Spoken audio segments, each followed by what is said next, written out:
Trump his view and treatment of women of color, particularly Muslims. Let me tell you about Trump and his treatment of women of color, and particularly Muslims.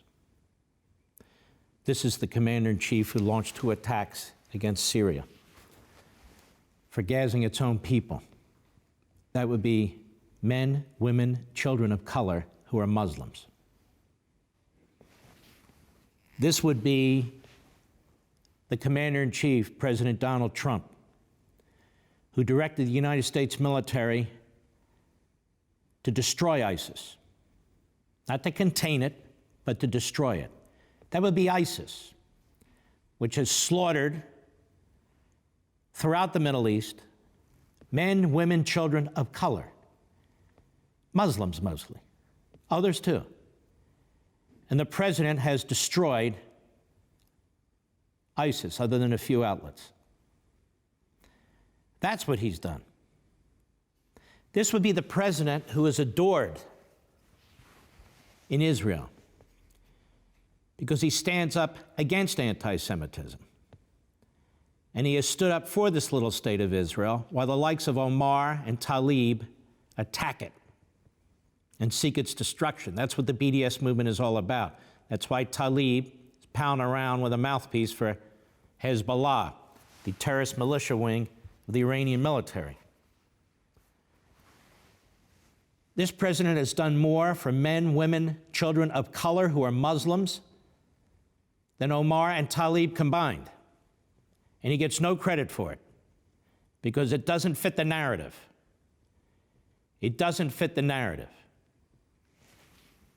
They were calling him a racist and a bigot and Hitler and Stalin and a neo-Nazi and a white supremacist and a Klansman long before this. Long before this. Yet the people on the ground, the Syrian people, are thankful that our commander-in-chief did what he did to try and prevent the gassing of the people.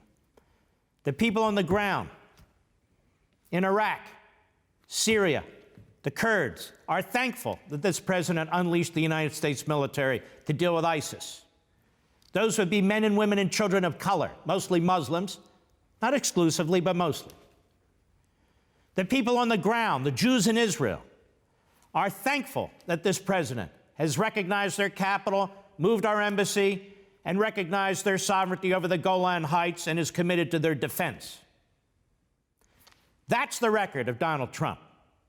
Apart from the domestic record, whether it's criminal justice reform, whether it's an economic platform that has created millions of new jobs, especially for minorities, especially for people in the lower rung of the ladder. None of these people on TV, none of them, have lifted a finger to improve the lives of minorities in this country in any significant way. None of them have lifted a finger to protect men, women, children of color who happen to be Muslim in the Middle East and other parts of the world. None of them. And they sit there. They sit there and they trash this man because they want to defeat him. They want to destroy him. They want to paint him as something that he's not. I'm an American, and I am Jewish.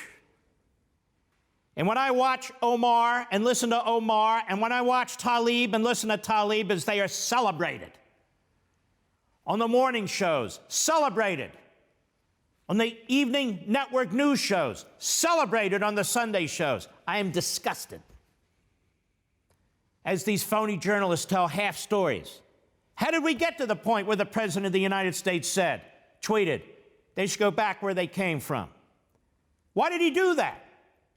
If you listen to them, it's because he's a racist. He's against women and he's against people of color. Now, that's nuts. That's absurd. Why did he do that? Whether you like the way he tweeted or not. Because there's rising racism, race baiting, and anti-Semitism in this country. It's coming from the left. It's coming in the Democratic Party. It's coming from the media. While they defend Antifa and other entities in this country that are violent. President of the United States is attacked because of his efforts to try and secure the border. that he's anti-Hispanic? He's anti-Hispanic? How so? He offered 1.2 million Hispanics who are here illegally, ultimately citizenship in exchange for a deal. The Democrats wouldn't take it. Does that sound like a bigot? He's focused on MS-13. He repeatedly talked about what animals they are. He was attacked for calling them animals. What do you call people who slice and dice other human beings and cut out their hearts? They're animals. They're subhuman. And the American people know it. For more, sign up for Levin TV.